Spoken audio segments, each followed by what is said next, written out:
What's up, ladies and gents? There's a Nigerian afrobeats artist, Tiwa Savage. She did an interview recently. I think it was on the 23rd of, September 23rd on The Breakfast Club.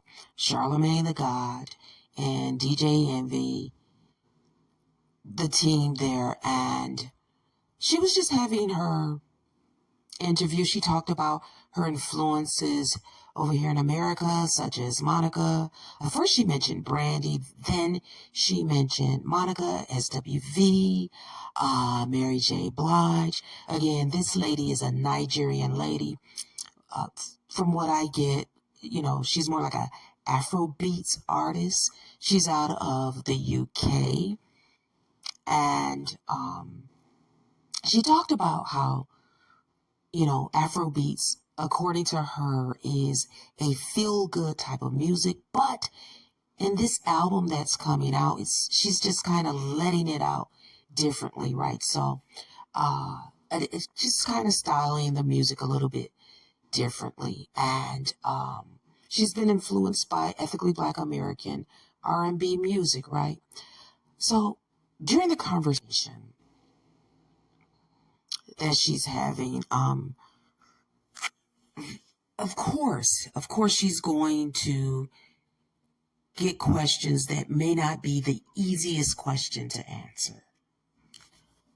She mentioned another artist, Ira Star, and, nipping in the bud any speculation that might present as rivalry, right? But Lauren LaRosa brought the topic of Tyla up. And she told Tiwa Savage that she knows they're from different places. But the color conversation was happening with Tyla. And she asked Tiwa Savage, from your perspective, how did you feel about the conversation and just how she handled it and people's reaction to it? Before even answering the question, Tiwa Savage takes a deep breath.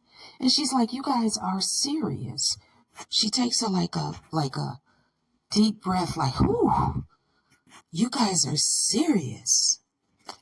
She went on to say that she believes that two truths can be true at the same time. No, two truths can be real at the same time. But, she went on to say some things that many of us say, where pretty much Tyla's what she is what she is, where she's from, and she can kind of get why here is the problem. This lady, Tiwa Savage, didn't really want to answer this question, right? But she goes on trying to answer it. She talks about, Tyla's young, and she didn't think Tyla meant to come across a certain way. If you all remember the Breakfast Club conversation with Tyla, she was asked about being colored. She looked at whoever was sitting behind her, manager. The manager was like, skip that question, por favor, blah, blah, blah. And just a big backlash. Tyla went on later to address the question on her Instagram. But Tiwa Savage tries to answer the question that was presented to her. And she goes on to say, but where I'm from, when something like this happens, like they say, the elder will come and say, on behalf of such and such, we apologize. That's what I feel like.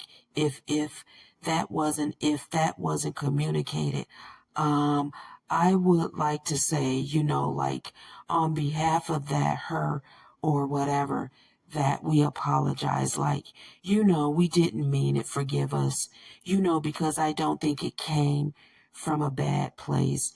Do you know what I mean? I'll stop at this point. I was kind of just reading from the transcript of the interview of some of what Tiwa Savage said, right? South Africans are not happy with this, right? That she said what she said in a kind of like apologizing on behalf of Tyla. And of course, South Africans have let her know that it's not her place to be apologizing for Tyla, and there's nothing for Tyla to apologize for. And Tyla was doing a performance somewhere, and I read that Tyla even said she's not sorry, right? So, these people that interview are going to throw something controversial. And I think Tiwa Savage should have said, look, not my business. I know who I am and I can discuss that, but I don't want to discuss what happened with Tyla and the United States fan base or the Breakfast Club interview. I don't want to talk about that, right? I'm sure Tiwa Savage would like for her music to do well over here in the United States. I'm sure Nigerians would probably say, oh, we don't care. She doesn't care. It doesn't have to do well over here. But if you're coming over here doing interviews, you want your music to do well. So maybe she felt a little bit on the spot, like she had to say something apologetic. I really don't know, but she should have found a way to skip that question by saying, not my business. I don't even want to touch that. I know who I am and I can talk about that, right? And I don't know, that might have went a little bit bad if she had started talking about Black Americans not having culture and all of this stuff at the same time, trying to interview for the American market to hear. So it can get